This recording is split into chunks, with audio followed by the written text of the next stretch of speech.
buenas tardes. Estamos aquí en una entrevista para la revista Tiempo de Derechos. El día de hoy nos acompaña un gran amigo y por supuesto un gran escritor, pero también un gran abogado, Pablo Bertelli Araiza, que en el marco de su publicación de su obra más reciente, El silencio que nos une, digo, no se ve, pero el desenfoque, pero es Editorial Tusquets, pues viene a platicar con nosotros sobre la relación que existe entre el derecho y la literatura, sobre todo porque grandes escritores y escritoras, tanto históricamente como actualmente, pues tienen una vinculación directa con el derecho. Digo, el caso más sonado siempre ha sido Franz Kafka, caso mexicano Jorge Volpi, y bueno, Pablo se incardina esta tradición precisamente de abogados que se vinculan además o que también dedican su vida ya no al ámbito del litigio del servicio público, sino al ámbito de las letras. Entonces, en ese sentido, Pablo, muchas gracias por aceptar esta invitación y me gustaría conocer para ti cuál es la relación que existe entre el derecho y la literatura. Bueno, antes que nada, muchas gracias, Jorge, por la invitación. Es un gusto para mí estar aquí con ustedes, platicando un poquito, como bien dices, de este vínculo que ha existido históricamente y que continúa entre el derecho y la literatura. Eh, digamos que el derecho y la literatura son dos disciplinas que a lo largo de la historia y siempre se han conectado. Son dos campos del conocimiento que tienen eh, una cosa en común, que es la palabra, que es construir discursos, construir un lenguaje a través del cual caminar o transitar estas disciplinas. Y el éxito de una y otra, en mi opinión, depende de que también se utilice ese lenguaje, que también se escriba jurídicamente, que también se elabore un argumento por escrito. Y del otro lado, en la literatura, pues evidentemente también, que también se pueda expresar por escrito una idea que tengamos, que tanta creatividad existe para hacerlo. De manera que el primer elemento que relacionan a estas dos disciplinas pues es ni más ni menos que el lenguaje. Es como el núcleo, la matriz de ambas disciplinas y supongo también, esto es una hipótesis, que por eso hay tantas personas que intentan en los dos campos desarrollarse, ¿no? Como bien lo decías, el ejemplo de Kafka, pero en México tú citaste al escritor Jorge Volpi, que estudió Derecho, pero bueno, también Carlos Fuentes pasó por, digamos, por decir grandes nombres, o el propio Octavio Paz, y es decir, la lista sería inagotable de personajes que han tenido éxito en el campo literario y que sin embargo su formación fue universitaria, fue jurídica, ¿no? ¿Y consideras que, dados los eventos con los que se relacionan las y los abogados, digamos lo que muchas de las grandes pasiones humanas a veces se dirimen en tribunales, en el quirófano y en tribunales principalmente, y donde se demuestran, pues también hay que decirlo, pues los momentos más oscuros de la historia de la humanidad? ¿Tú crees que eso influye para que las y los abogados se dediquen a las letras, como es tu caso o de muchos otros? Yo creo que sí, yo creo que como bien lo dices, es un buen resorte para la creatividad. No es el único, puesto que no todos las personas que se dedican a la escritura de manera creativa o al oficio de escribir han pasado por esas experiencias cuando lo hacen, pero sin duda alguna hay algo, quizá en el conflicto que los abogados nos abordamos o nos enfrentamos o conocemos de primera mano, el conflicto ajeno me refiero. Y esa distancia que le hace a un abogado ver el conflicto ajeno, pero tener que pensar en él y en solucionarlo como si fuera un conflicto propio o asumirlo como propio para darle una solución, es algo muy parecido, yo creo, a lo que en buena medida hacen las mentes creativas para escribir historias de ficción, novelas, cuentos, incluso poesías, desentrañar un conflicto y darle un cauce creativo que lo pueda. Entonces, me parece que el foro o el escenario que pintas, Jorge, como estos lugares donde se puede detonar las grandes pasiones humanas para la reflexión, sí creo que son un motor para la creatividad y que eventualmente han servido, ¿no? A lo largo de la historia a estas voces y a estas plumas que tienen experiencia en ambos ámbitos. Muchas gracias. Sí, incluso pues el tedio, ¿no? Por ejemplo, Kafka refiere muy bien la burocracia. Digo, no era la mexicana porque no le tocó, pero muy bien podría asimilarse a una oficina pública en México en muchos aspectos, en algunos puntos, y que pues narra de todos estos sentimientos y estas pasiones humanas. Siguiendo esta línea argumentativa, tú en esta doble vertiente que tienes de escritor, de literatura, que está consagrándose obviamente no solo por el premio que ganaste, sino esta obra que se acaba de publicar en una editorial de mucho prestigio, ¿tú encuentras una gran diferencia entre la forma de escribir como abogado a la forma de narrar las cosas como, digámoslo, como literato, por usar una palabra al uso común? Pues mira, Jorge, qué bueno que te detienes en este punto, y hablaré por el caso mexicano, aunque también he tenido algunas experiencias jurídicas en otras latitudes. Pues creo que lo que conozco bien es el mundo jurídico nacional. Me parece que hay un gran problema en México y hay una distancia, yo diría, abismal entre, entre la forma en la que se está escribiendo el derecho y la forma en la que se debería entender el derecho para cualquier persona, como posiblemente la literatura sí pueda ser accesible para cualquier persona. No porque sea, no me refiero a una literatura fácil, a una literatura, no, pero, pero sí creo que la pretensión del abogado mexicano en el tratamiento que le da al lenguaje es que aquel que no es abogado entienda lo menos posible, cuando debería ser al revés, ¿no?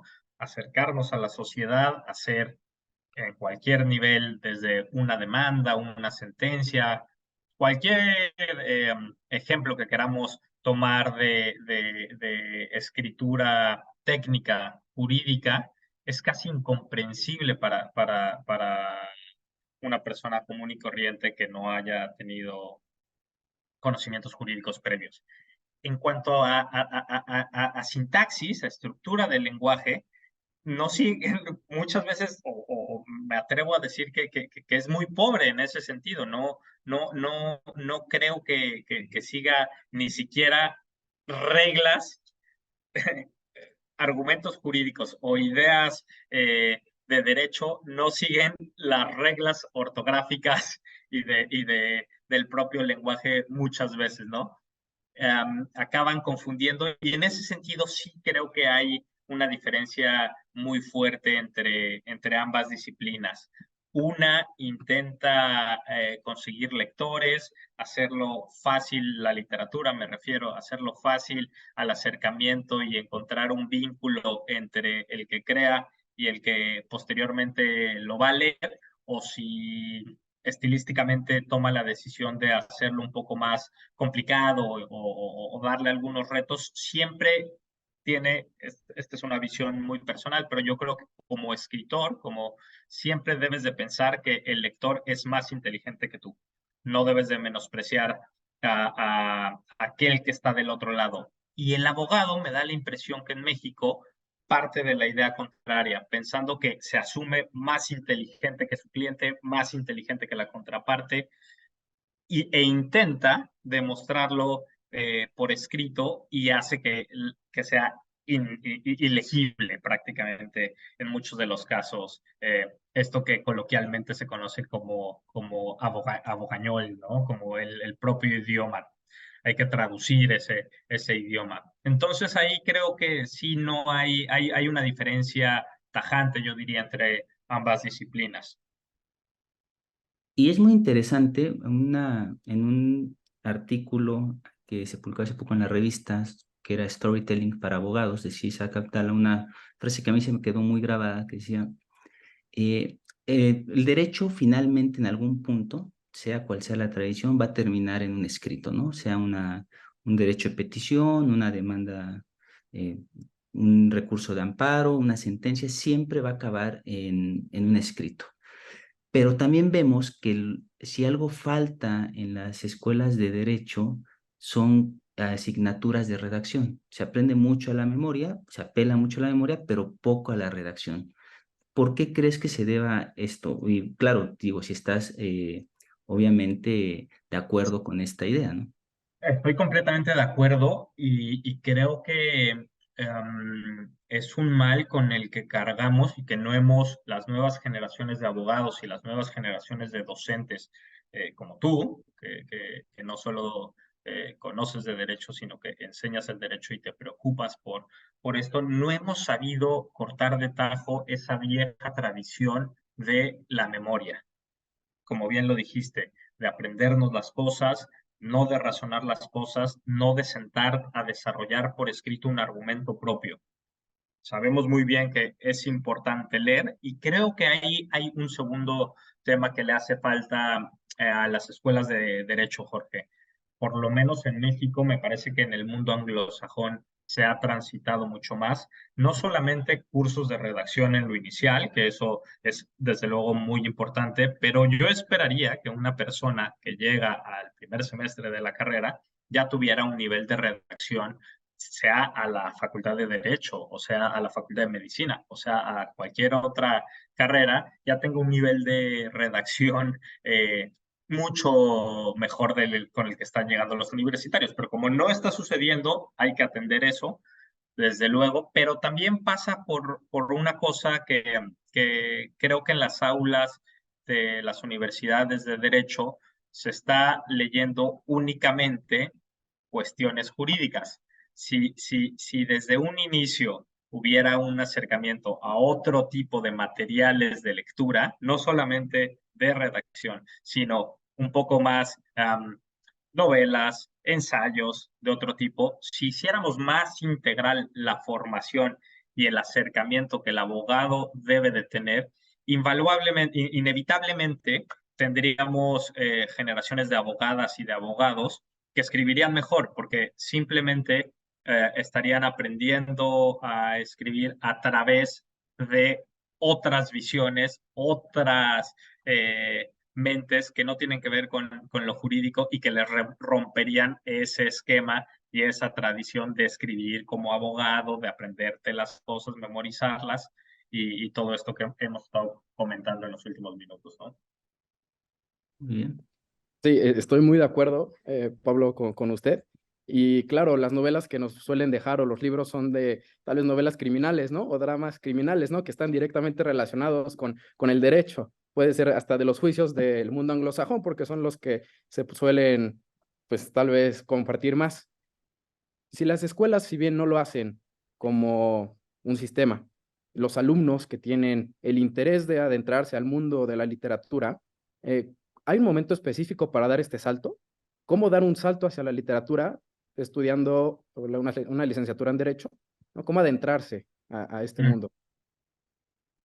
claro.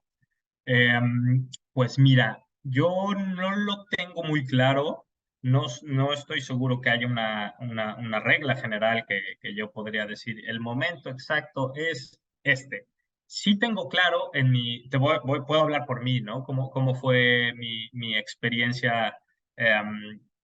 Tengo muy claro que durante los 10 semestres de la carrera, desde el semestre uno, yo ya tenía una intención previa hacia lo literario. Es decir, no es que no haya disfrutado la carrera de Derecho, al contrario, la volvería a estudiar una y 100 veces, la disfruté muchísimo y me gusta estar relacionado, me gusta seguir leyendo y estudiando aspectos jurídicos, pero desde el primer semestre ya lo combinaba con algunos ámbitos de la escritura creativa, ya me daba cuenta en retrospectiva que en el quinto, sexto, séptimo semestre, cuando empiezas a tener materias que ya no pueden ser tan generales y que no se me hacían tan atractivas, terminaba el semestre con un cuento escrito o ya daba Entonces, ahí lo que yo recomendaría es, si hay alguna pulsión, si hay algún reconocimiento de la persona de que puede haber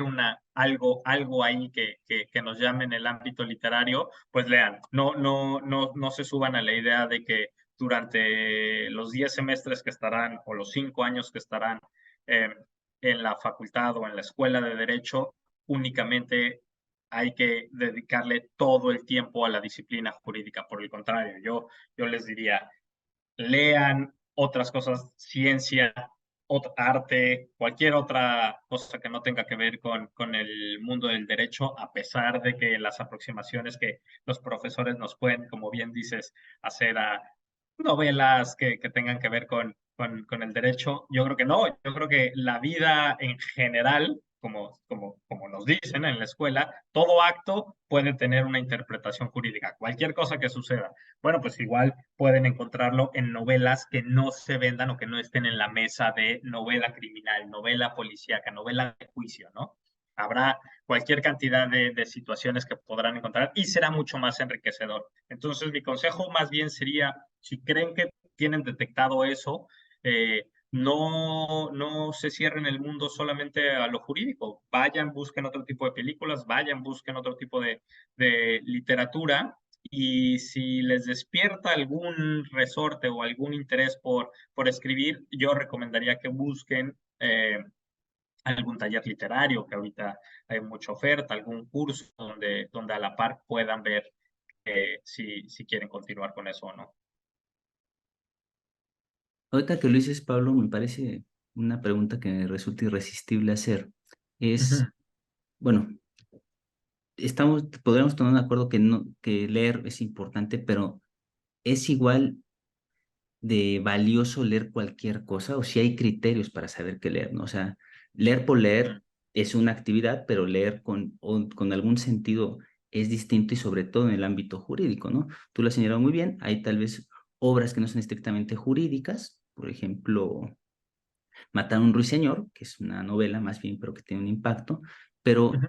¿qué tipo de lecturas, o sea, recomendarías tú en lo personal para poder, sobre todo a una estudiante de derecho, para poder iniciarse en este camino, desde tu experiencia, por supuesto? Fíjate que ahí sí voy a tender nuevamente al gusto personal y lo que yo hice y lo que terminó por resultarme como un destino, ¿no? En el oficio que ahora o que también es la escritura, y es leer novelas, leer precisamente, buscar un acercamiento. Eso que me gusta mucho cómo lo pones, Jorge. Es decir, leer en sí mismo no es algo, se pueden leer muchas cosas. Quizá yo sí recomendaría acercarme a alguien que ya haya pasado por esto, a preguntarle qué novelas me recomiendas, ir a las librerías, ir a las bibliotecas, asumir el papel de, de, de, del espacio público, como pueden ser las bibliotecas. No hay nadie que sepa más de libros que un bibliotecario. Entonces me acercaría, pediría recomendaciones, y en cuanto al género, yo recomendaría sin duda alguna leer novelas, pero bueno, eso me parece que puede ser de gustos, ¿no? Algo muy personal. Habrá quien encuentre en la poesía algo completamente inspirador y algo que le pueda cambiar la vida, y habrá quien encuentre en el ensayo o en el teatro, pero a un lector muy primario, digámoslo así, que esté empezando, que tenga el interés, mi primer consejo sería: intenta leer de todo para descubrir qué es lo que te gusta. Fórmate primero un criterio como lector más allá de lo jurídico, y después, ya que veas más o menos qué te gusta, intenta profundizar en las recomendaciones, busca a alguien que te pueda orientar, busca a alguien con quien puedas dialogar y compartir y conversar sobre esos libros que te están gustando, porque lo va a hacer mucho más enriquecedor y mucho más entretenido, ¿no?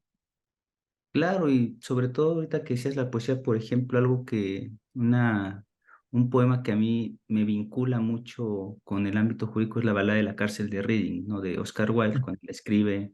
O sea, también incluso la poesía puede tener esa referencia directa, ¿no?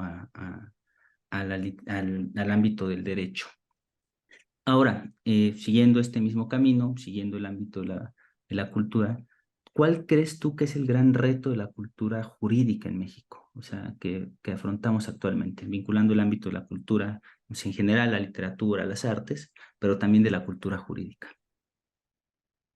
Bueno, la cultura jurídica, yo creo que el gran reto que tiene por delante es construir una narrativa que nos haga creer como sociedad en el Estado de Derecho, en la importancia que tiene eh, conformar o consolidar un Estado constitucional de derecho que respete los derechos humanos, que mayoritariamente se entienda. Me parece que hemos avanzado bastante, hemos dado muy buenos pasos, pero todavía no hemos sabido como gremio o no hemos sabido comunicar de la mejor manera posible cuáles son las virtudes de tener una cultura de legalidad, de que el Estado de Derecho pese, de que es importante construir eso y que los derechos humanos nos sirven a todos.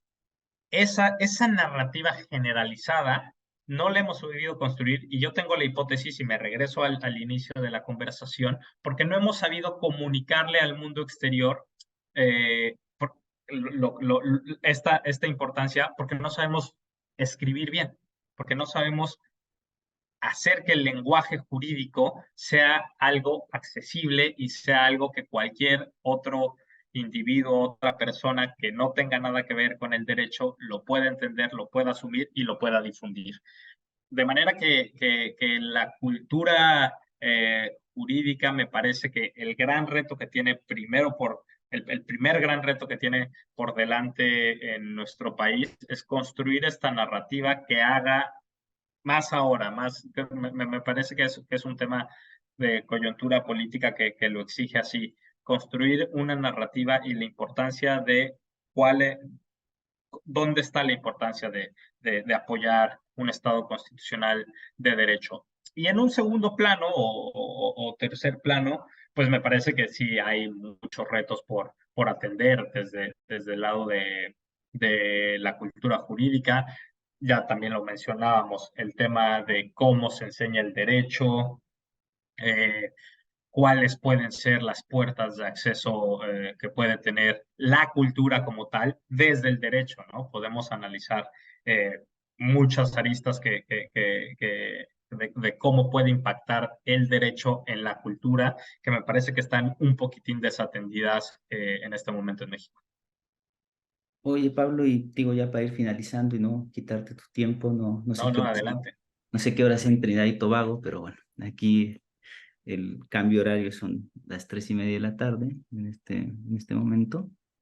Me llamaría mucho la atención que nos pudieras decir en este sentido, que tú bien lo señalaste, ¿no? Y lo relaciono con una frase que dijo ayer el doctor Gerardo Allende en una conferencia que dio que decía, narrar y generar conceptos defectuosos puede llevar a prácticas defectuosas, ¿no? Que es uno de los riesgos del escribir mal, puede llevar a una práctica también negativa. Ahorita que se habla mucho, sobre todo, de los libros de texto gratuitos, que es un tema que está En la en coyuntura la mediática. coyuntura mediática y que incide en lo jurídico, hay amparos, hay decisiones.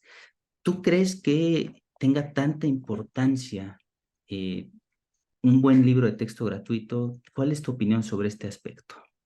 Pues mira, es una pregunta que se acerca a un ámbito político, pero también, como dices, puede ser analizada desde el ámbito lingüístico o desde el ámbito literario y, por supuesto, desde el ámbito jurídico. Además de amparos y además de cierta rispidez política, también hemos visto recientemente una quema de libros.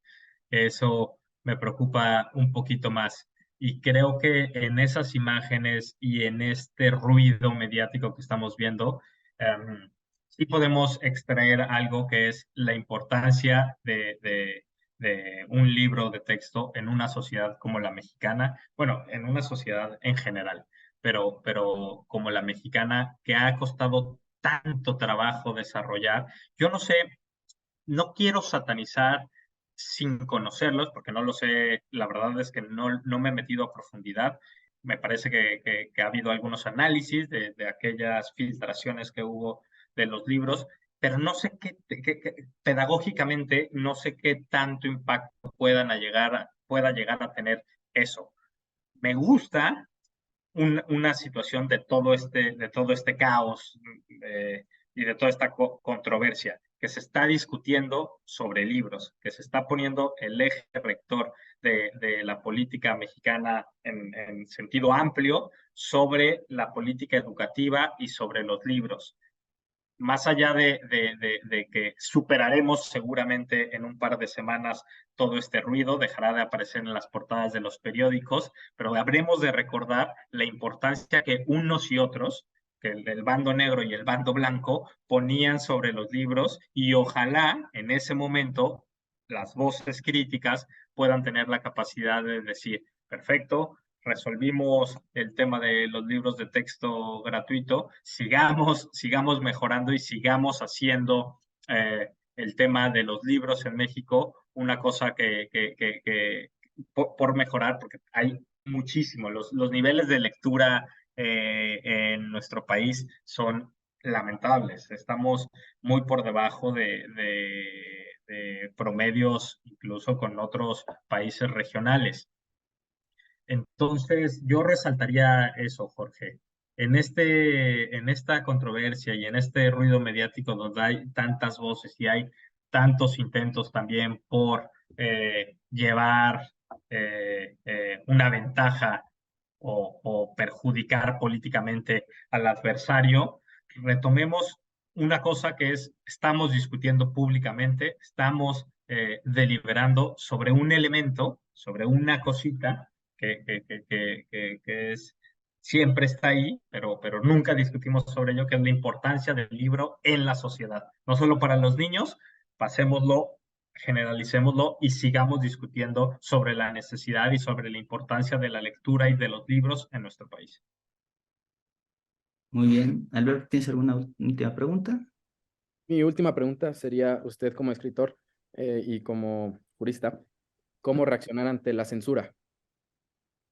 No, ante la censura creo que cualquier persona, no solo un escritor y no solo un jurista, debe reaccionar de una única forma, posicionarse con todas sus letras en contra y siempre abogar y luchar porque no exista. La censura eh, es la demostración de la anulación de las ideas. Y si anulas las ideas, anulas a la persona. Y si anulas a la persona, se anula absolutamente todo.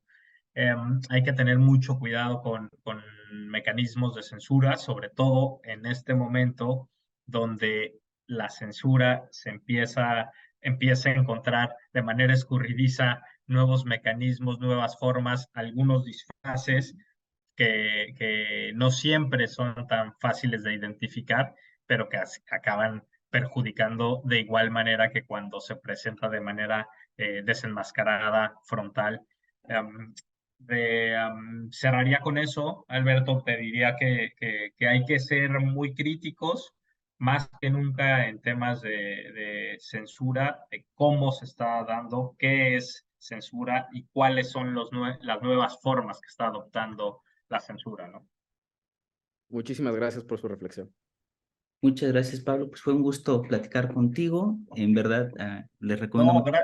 gracias a ustedes. Me da mucho gusto platicar con los dos, estar en un espacio, hablar de derecho, de libros. Y si me permiten solamente hacer un anuncio, como bien decías, Jorge, está circulando en librerías, en las mesas de novedades, mi más reciente novela, El silencio que nos une. Encontrarán desde la imagen de portada un guiño ahí al mundo político, quizá al mundo jurídico también. Desde la literatura, es una novela, es una ficción, es un libro meramente literario, no es un libro jurídico, pero bueno, no me puedo desapegar de, de, de todo lo que me construye como abogado también y bueno, ahí encontrarán un material que espero les resulte entretenido. Y que además inicia de una manera soberbia. No es la muerte la que disuelve el amor, es la vida la que disuelve el amor, ¿no? Entonces, muy ad hoc. Pues muchas gracias y pues te damos todos, en todo lo que cabe, en todo lo que vale, pues el agradecimiento por esta oportunidad. Espero que nos podamos ver.